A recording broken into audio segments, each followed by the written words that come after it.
আইয়ুহাল্লাযীনা আমানুত্তাকুল্লাহা হাক্কা তুকাতিহি।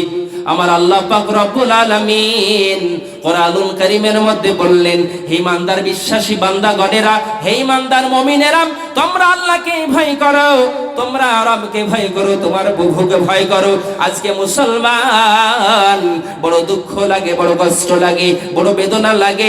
আল্লাহকে ভয় করার কথা বললেন আল্লাহ পাক রব্বুল আলামিন কোরআনুল কারীমের মধ্যে বললেন, হে ইমানদার বিশ্বাসী বান্দাগণেরা, তোমরা আল্লাহকে ভয় করো। আমরা আল্লাহ পাক রব্বুল আলামিনকে ভয় করতে পারলাম না। শুধু তাই না, আমার আল্লাহ পাক রব্বুল আলামিন কোরআনুল কারীমের মধ্যে বললেন, ইয়া আইয়ুহাল্লাযীনা আমানুত্তাকুল্লাহা হাক্কা তুকাতিহি। শুধু আল্লাহকে ভয় করলে চলবে না, ভয় করার মতো করতে হবে। আল্লাহকে কি আমরা ভয় করার মতো কি করতে পারি? কথা বলুন, করতে পারি গো? আমরা আল্লাহকে ভয় করার মতো করতে পারি না। যে আল্লাহর কাছে আপনাকে আমাকে রবের কাছে যেতে হবে, আল্লাহর কাছে যেতে হবে, ওই আল্লাহকে আমরা ভয় করার মতো ভয় করতে পারি না। মাঠে গিয়েছি, বাড়িতে ছাগল আছে, ঘাস কাটতে গিয়েছি, আপনার কি বলে ঘাসের সমস্যা, চৈত্র মাসের সময় মাঠে ঘাসের খুব ক্রাইসিস দেখা যায়, ঘাস পাওয়া যায় না।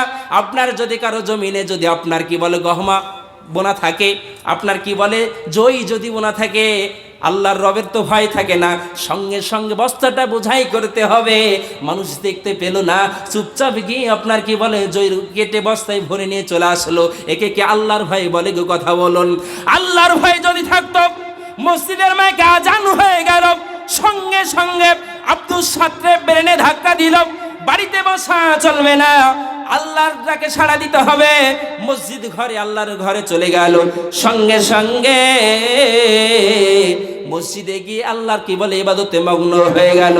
আমার নবী বিশ্ব নবী নবী মুহাম্মদুর রাসূলুল্লাহ সাল্লাল্লাহু তাআলা আলাইহি ওয়াসাল্লাম বললেন, যারা 5 ওয়াক্ত নামাজ জামাতের সহিত পড়বে, যারা তাকবীরুল্লাহর সঙ্গে নামাজ আদায় করবে, একদিন নয়, 2 দিন নয়, 3 দিন নয়, 40 দিন, যারা 5 ওয়াক্ত নামাজ আপনার জামাতের সহিত আদায় করবে, আমার নবী বিশ্ব নবী নবী মুহাম্মদুর রাসূলুল্লাহ সাল্লাল্লাহু তাআলা আলাইহি ওয়াসাল্লাম বললেন, ওই ব্যক্তিকে আপনার দুটো ধরনের গুনাহ থেকে আল্লাহ হেফাজতে রাখবেন।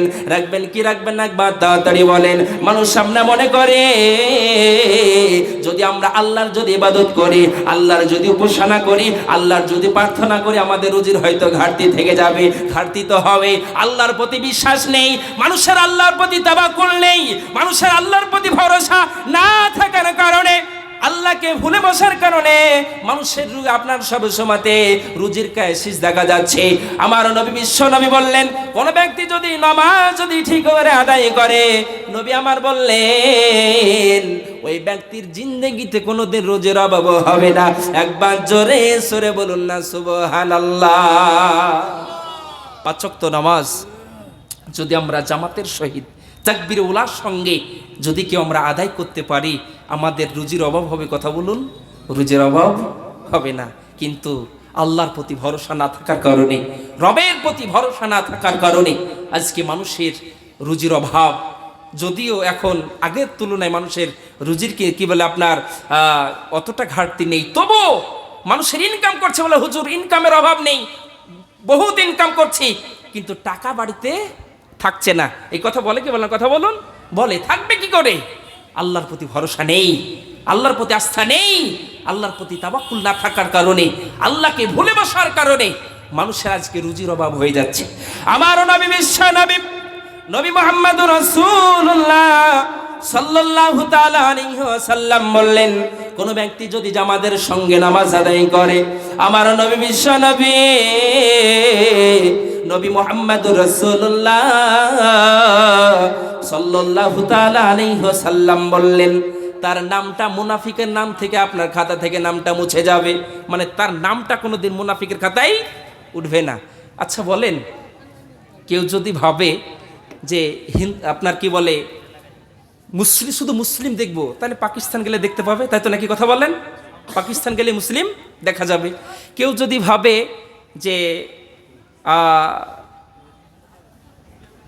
মুসলিম হিন্দু সব মিক্সচার যদি দেখবো মনে করে, তাহলে কোথায় আসতে হবে? কোথায় আসতে হবে বলুন? ভারতবর্ষে আসতে হবে। কেননা ভারতবর্ষে মুসলিম বাস করে, হিন্দু, জৈন, আদিবাসী, দলিত, যত সম্প্রদায়ের মানুষ আছে সব সম্প্রদায়ের মানুষ কিন্তু ভারতবর্ষে বসবাস করে, কি করে না? বসবাস করে। এখন কেউ যদি ভাবে আমি মুনাফিকের দেশে যাব, খুঁজে পাবে? কথা বলছেন না যে আপনারা? পাবে গো? মুনাফিকের দেশ কিন্তু খুঁজে পাওয়া যাবে না। তো ঘরে ঘরে, তো ঘরে ঘরে প্রত্যেকটা দেশই তো মুনাফিকে ভরা। আপনি ভালো করে ডিসকাস করে দেখুন যে একটা মুনাফিক, মুনাফিক কাকে বলে? যে সবারই কাছে ভালো, আপনার কাছে আপনার মতো, আমার কাছে আমার মতো, মানে ওই বেটা কারোর কাছে খারাপ হতে চাই না, ওই বেটা সবার কাছে ভালো হতে চায়, তাকে তো মুনাফিক বলে। তাই কেউ যদি ভালো করে নামাজটা আদায় করে, নামাজটা জামাতের সঙ্গে যদি আদায় করে, তার খাতাটা, তার মুনাফিকের খাতা থেকে নামটা মুছে যাবে। এখন আপনি কি করবেন? নামাজ আদায় করতে হবে কি হবে না? তাড়াতাড়ি বলুন। হাত তুলে বিপদে ফেলাবো না, আমি বিপদে ফেলানো বলবি না, আমি বিপদে ফেলাতে চাই না। আল্লাহ জ্ঞান দিয়েছে, বুদ্ধি দিয়েছে, বিবেক দিয়েছে। আপনি একবার চিন্তা ভাবনা করে দেখুন, আপনার আমার যখন মৃত্যুর সময় হয়ে যাবে, বাড়ি বলুন, গাড়ি বলুন, সম্পদ বলুন, সব পৃথিবীর বুকে থেকে যাবে, আপনার আমার সঙ্গে কোনো কিছু যাবে না। যদি যাই, আমলটুকু যাবে। এর জন্য করে চেষ্টা করতে হবে পৃথিবীর বুকে যতদিন আছি ততটুকু আল্লাহর ইবাদত করব ইনশাল্লাহ। বলুন ভাইরা আমার, বাবা জীবনেরা আমার, আল্লাহ পাক রব্বুল আলামিন কোরআনুল কারীমের মধ্যে বললেন, হে ইমানদার বিশ্বাসী বান্দাগণেরা, তোমরা আল্লাহকে ভয় করো, ভয় করার মতো করো। শুধু ভয় করলে হবে না, ভয় করার মতো করতে হবে। আপনার নামাজও পড়ে, এমন মানুষ আছে নামাজও পড়ে চুরিও করে, আছে না? না কথা বলুন। নামাজও পড়ে ঘুষও খায়, নামাজও পড়ে জোতে হাত দেয়, নামাজও পড়ে জেনাতে লিপ্ত হয়, নামাজও পড়ে পরনিন্দা পরচর্চা করে। শুধু তাই না, নামাজও পড়ে আবার টিকিটও হাত দেয়। এমন ব্যক্তি আছে না? নেই কথা বলুন। এই গ্রামের মানুষ হয়তো ভালো, ধনেপুরে মানুষ, আল্লাহওয়ালা মানুষ তো ভালো হতে পারে, সমস্যা নেই, কিন্তু বিভিন্ন জায়গাতে এই মাল কিন্তু ভরা আছে। নামাজও পড়ে, বিভিন্ন গুনার কাজে লিপ্ত থাকে, নামাজও পড়ে, 3 শুকনা চালের খিচুড়ি নিয়ে আপনার পাথর চাপড়ি দৌড়াদৌড়ি করে ব্যক্তি আছে না? নেই কথা বলুন। নামাজও পড়ে, আজমির শরীফ গেলে মনে মনে ভাবে উমরা নেকি হবে, উমরা হজ করলে যতটা নেকি হয় ততটা নেকি পাবে। এই ব্যক্তি আছে না? নাই কথা বলুন। বাস্তব কথা বলছি, বলতে বড় দুঃখ লাগে, বড় কষ্ট লাগে। আজকে আমার সমাজের মানুষ মুসলমান ঘরে জন্ম নিয়ে, মুসলিমদের কি হওয়া দরকার ছিল? আল্লাহকে চেনা দরকার ছিল। ওই ব্যক্তিটা আল্লাহকে না চিনে আপনার এমন এমন দরগাতে দৌড়াদৌড়ি করে, আপনার শুনলে আপনি আশ্চর্য হয়ে যাবেন। এমন ব্যক্তি আছে বড় বড় খাসিলে আপনার ওরুসের সমাতে কটকটে আপনার চাঙ্গা খাসি যদি বাজারে বিক্রি করা যায় তো আপনার 25 থেকে 30,000 টাকা দাম। ওই অত বড় খাসি নিয়ে আপনার 3 শুকনা চালের খিচুড়ি, ক্ষীর খিচুড়ি করার জন্য দৌড়তে দৌড়তে আপনার পাথর চাপড়িয়ে চলে যায়।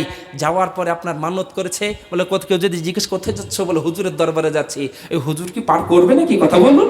ও হুজুর পার করতে পারবে গো?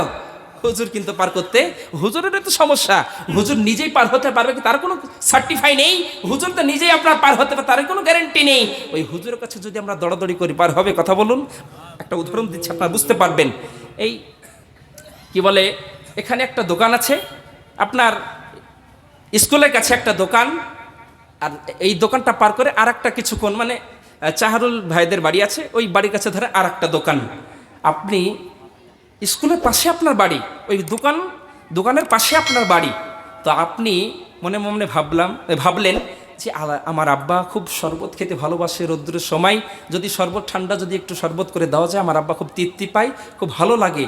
আপনি মনে মনে ভাবলেন আপনার আব্বাকে শরবত খাওয়াবেন। তো আপনি ভাবলেন তাহলে চিনি আনতে হবে, চিনি ক্রয় করে আনতে হবে। তো চিনি কিনতে আপনি ওই পাশের দোকানটা না গিয়ে আপনি দোকানটা পার করে ওই সামনের দোকান থেকে, চাহারুল ভাইয়ের বাড়ি আছে কথা, ওই ওখানে একটা দোকান আছে, ওখান থেকে আপনি চিনিটা কিনে নিয়ে আসলেন। এই সামনে যে দোকানদার ছিল বাড়ির পাশে, ও খুশি হবে না রাগ করবে? তাড়াতাড়ি বলেন। রাগ করবে না খুশি হবে? রাগ করবে। তাহলে আপনি বলেন, আপনার বাড়ির পাশে মসজিদ, সেই মসজিদকে আপনার পার করে দিয়ে, মসজিদকে ছেড়ে দিয়ে আপনি আল্লাহর প্রতি আস্থা না রেখে আপনি খানকা, দরগা, আপনার আজমেরি আর কত রকমের ওরসে দৌড়ে দৌড়ে বেড়াচ্ছেন। এই ওরসে যদি দৌড়ে বেড়ান, কাজ হবে গো? কাজ হবে? যদি চাইতে হয় কি বলে, আপনার সন্তান যদি চাইতে হয়, কার কাছে চাইতে হবে? আর খাবার যদি চাইতে হয়, আল্লাহর কাছে চাইতে হবে। আর পানি যদি চাইতে হয়, সব ঠিক আছে, কিন্তু একটাতেই গন্ডগোল। কোনটা বলুন তো? সন্তান হচ্ছে না। বলে হুজুর খুব দৌড়াদৌড়ি করছি, সন্তান হচ্ছে না, কিছু একটা ব্যবস্থা, তাবিজ হবে নাকি? আচ্ছা বলেন, এখানে আল্লাহর কাছে চেয়ে যদি আপনি না পান, এই হুজুরজিকে আলাদা আলাদা ধরনের তাবিজ দেয় নাকি? হুজুরকে আলাদা তাবিজ নিয়ে বসে আছে নাকি? দেনেওয়ালা কে গো? সব কিছু যে আল্লাহ দিতে পারেন, ওই আল্লাহ সন্তানটা দিতে পারেন না?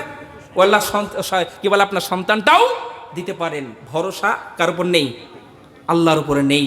এই আল্লাহর উপরে ভরসা না থাকার কারণে আজকে মানুষের দুর্দশা। আমরা পরিবর্তন হই ইনশাল্লাহ বলুন।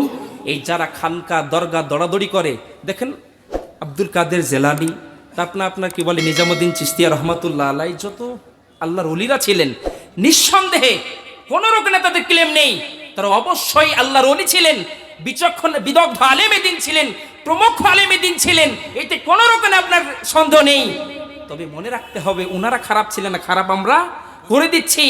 বলে হুজুরের দরবার গেলে এমনি যাওয়া যায় না, আপনার কি বলে ছাগল টাগল তো আছে, তার সঙ্গে ফুলও নিয়ে যেতে হবে। ওকে মন্দিরে যাচ্ছে নাকি? কোথায় যাচ্ছে? মন্দিরে। ফুল শুধু ফুল না, বলে চাদরও চড়াতে হবে। ভালো করে আপনি মনে রাখবেন, যদি চাদর চড়ানো যদি জায়েজ হতো, আল্লাহ নবীর কবর ফার্স্ট চাদর চড়তো কি চড়তো? কথা বলেন। আল্লাহ নবীর কবর ফার্স্ট চাদর চড়তো। যদি চাদর পরানো জায়েজই হতো, আল্লাহর রসুলের